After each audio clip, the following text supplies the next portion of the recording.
日本首相岸田文雄和澳大利亚总理莫里森周四举行视频会议，正式签署了有关日本自卫队和澳军联合训练和应对灾害的互惠准入协定。这意味着日澳两国实际上已经形成了准军事同盟关系。有媒体将这个协定形容为历史性，因为在此之前，日本只和美国签署过类似的防务合作协议。日本方面还打算以日澳协定为模板，未来寻求和英国、法国签署类似的协议。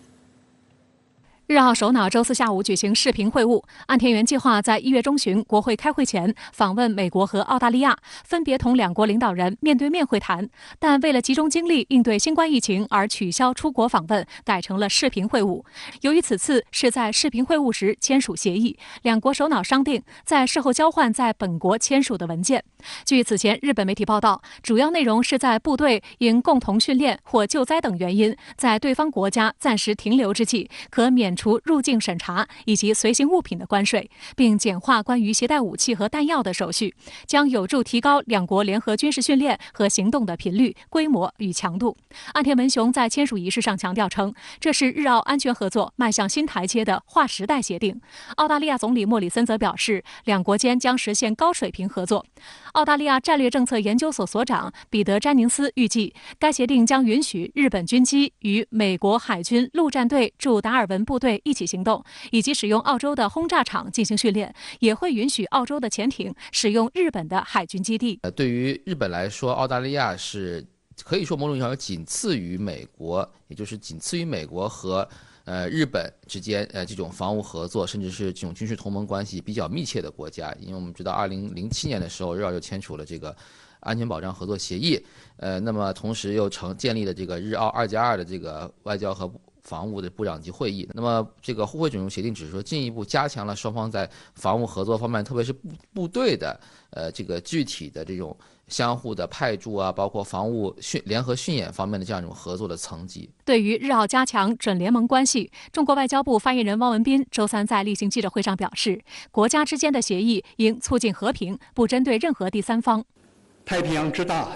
容得下地区国家共同发展。太平洋的和平与安宁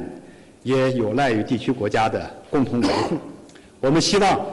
太平洋成为太平之地，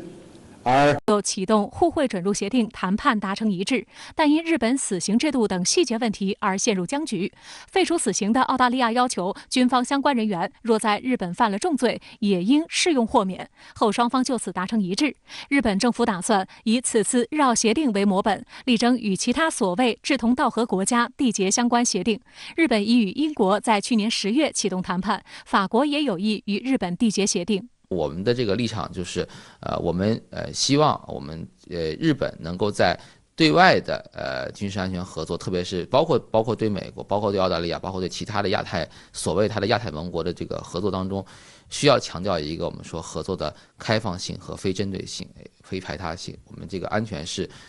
共同的，大家共同的利益和资源，而不是以所谓的小团体或者小圈子独有的利益和资源。近年来，日本一直想在国际政治军事方面扮演更重要角色，进而实现梦寐以求的正常国家化。此次与澳大利亚签署的所谓历史性防务合作协定，就是突破的第一步。按照计划，周五美日外长和防长还将进行本年度2+2视频会谈，将这些互动联系起来，可以预测未来日本在所谓印太军事安全领域发挥的作用将越来越大。日本横滨国立大学特任教授刘进兵分析指出，日澳此次签署互惠准入协定，意味着美日澳印四方对话机制中，日澳这条线上军事链条将大大加强。这正是美国近2年来一直在桌面下极力推动的。与此同时，日本共同社还提前披露了即将于周五举行的美日2+2会谈的重点，就是美日制定的新版联合作战计划草案。而这个草案中最受争议的是设想了台湾发生紧急事态环节。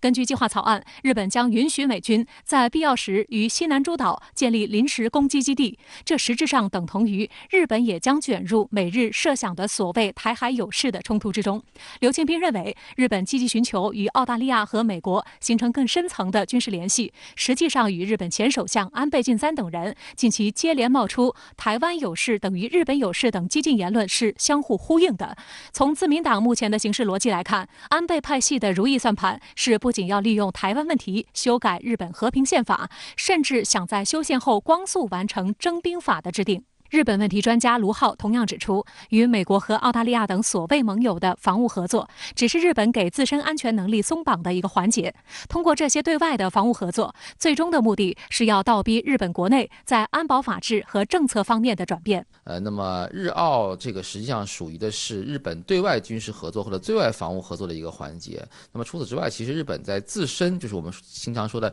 自主防卫力量的发展方面，实际上一直在采取步伐，包括我们说安保法治改革的推进，实际上也是对自身安全政策或者安全能力的这样的一个逐步的松绑，法制上的松绑。那么在这个对外安全合作方面，实际上它一直是起到一个就是说，一方面是能够去拓展日本的对外的战略影响力，另外一方面呢，它也能够倒逼国内的比如说安保方面的政策、法治，包括专守防卫这种态势的这样的一个转变的一个重要的动力。